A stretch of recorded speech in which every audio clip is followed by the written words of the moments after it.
guess, ready to go. Count zero. Come on, Kamen Agito. Anyway, hey everybody, what's up? This is Retrokid Reviews doing a long overdue retro Toku review of not the SH figure first appearance, Kamen Agito, mainly because I just found out that the lens of the base faceplate is discolored due to years of rewashing the dust off of this. You can tell from the snag here on the thigh. Yeah, try to rewatch this during, I guess, pre-taping this retro review. No, we're going to be doing the TV series. To make a long story short, this is in conjunction and in time for Psychic War, for the 25th anniversary movie that should be out as of this weekend.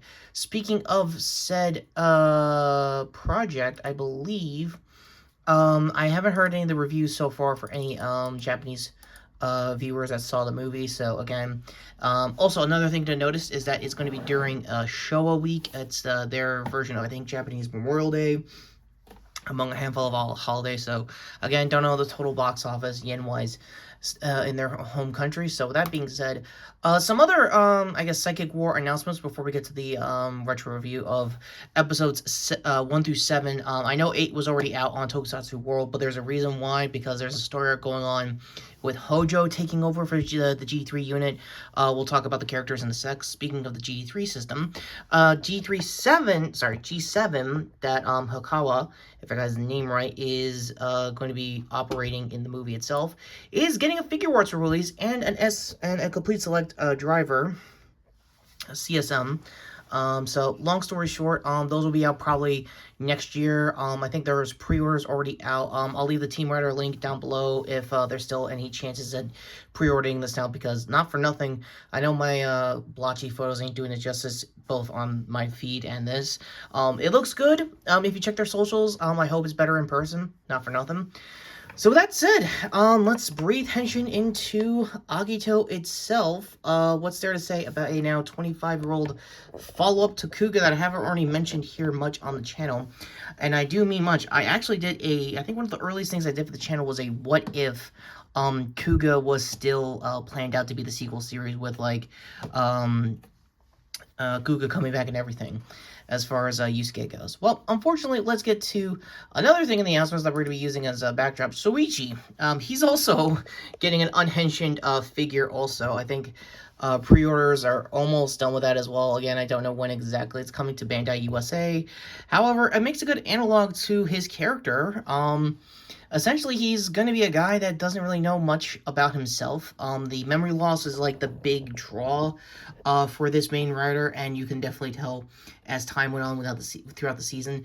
I think I might have been misremembering. I forgot a Powers lore-based Toku tuber that already talked a lot about Overlords and most of Agito's mooks and lore. So again, go to the videos for that.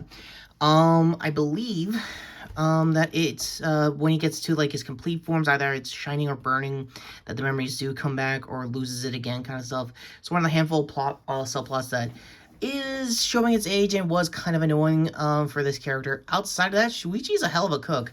I know he was more known for that when you guys get around to watching his appearances in Gino, but not for nothing. I think I almost joked at some point when I was doing my watch for these several episodes that he could handle a season of the Bear with how cool and level-headed he was in the kitchen that he is, being a writer. Speaking of which, there's not too much to talk about the forms throughout Agito. So again, like I said, I'm most likely going to be doing I don't know if I'll do a tier list of all of Agito's main forms, mainly because they're just a run back of most of what Kuuga went through, just minus the experience or the mystery of not knowing how he mastered all these forms so quickly. Again, it's probably tied to the memory loss and stuff like that. And one other writer that has ties to his memory loss is G3, not Gills. But before we get to that, let's get to Gills' actor himself. He's doing good what he can with the material. I think he only showed up for the exhibition. I don't think he shows up at all during Psychic War. I know there are another Agitos, and I know there's going to be Overlords that'll be tied to Gills. Essentially, that's going to be the plotline for it. As for the main Gills himself and another Agito, which unfortunately we won't have time to talk about because I haven't seen his appearances in the show yet. because I'm trying to weekly watch what Tokusatsu World drops. So for those who've seen the fan subs and knows like all of Agito's lore and backstory, again, please let me know in the comments down below. But in Gills' case here, he's a champion swimmer that had a car accident that might have had a seed of Agito. That's kind of the plan for most of the overlords, is that the seed of Agito is supposed to have like a perfect version, hence the ground form you see here. Another thing that is different about Gills and Agito here is the way they rider kick. Gills' case is more organic, almost close to like Shin, and in many ways go to my, I guess, birthday content when I was talking about the Kamen trilogy of Shin, Zeto, and J. And obviously the fin-based stuff is mostly tied to their rider kicks. More so, I want to say, on another Agito and base Agito here. As for most of the G system, I guess, police squad, that's kind of where the original pitch of Agito was supposed to be, essentially a follow-up to kuuga by way of the police squad, because they were very detrimental to helping Yusuke figure out his powers as time went on. And now seeing another version like kuuga out there just being more powerful than usual is kind of weird. Unfortunately, with my watch, I haven't gotten around to the G3X system, essentially, so we're mainly going to be talking about base G3. Is the weakest of the armors, and there's a reason why there's like an Iron Man level kind of like evolution to everything as time went on with this character as far as the armor goes. And again, like I said throughout most of my coverage of Psychic War, I'm calling it an armor, not a rider form, because G3 system itself and most of its users throughout the police squad never fully out loud say henshin, essentially calling the transformation, essentially. So we're kind of going with that logic, essentially. For those who don't know, I think Hakila just put up a new short explaining Western superheroes with that same kind of concept of like technically having a henshin device without saying it's a henshin, without saying henshin, essentially. I think the best case I think he did as an example was Spider-Man Unlimited. Oddly timed, I know. I should have got my Marvel Legends figure out for that, but that aside, I can't really go too much into most of the categories of the first 10 episodes, because again, as Monster of the Week, you're getting a feel for everyone's powers and stuff like that. There's not enough appearances of Gills yet. I only got a big breath of like his Axe Rider kick on the base form alone, and on concept, I like it. I'm using the SIC pick as an example of his rider kick for base Gills, and I like the concept. I'm not feeling like the impact. I'm not feeling the energy for it. Maybe his upgrade forms throughout the series might help as time goes on, but I don't really know when it comes to that. My overall thoughts with Agito is a very mixed reception. I know there's more defenders of Agito over the years, over the last 25 years, hence why they got a big enough fan base to get a, you know, spiritual sequel of a movie, so I kind of get it. Ultimately, if I had to say of the secondary writers, there is an Agito that's really the main writer of the show.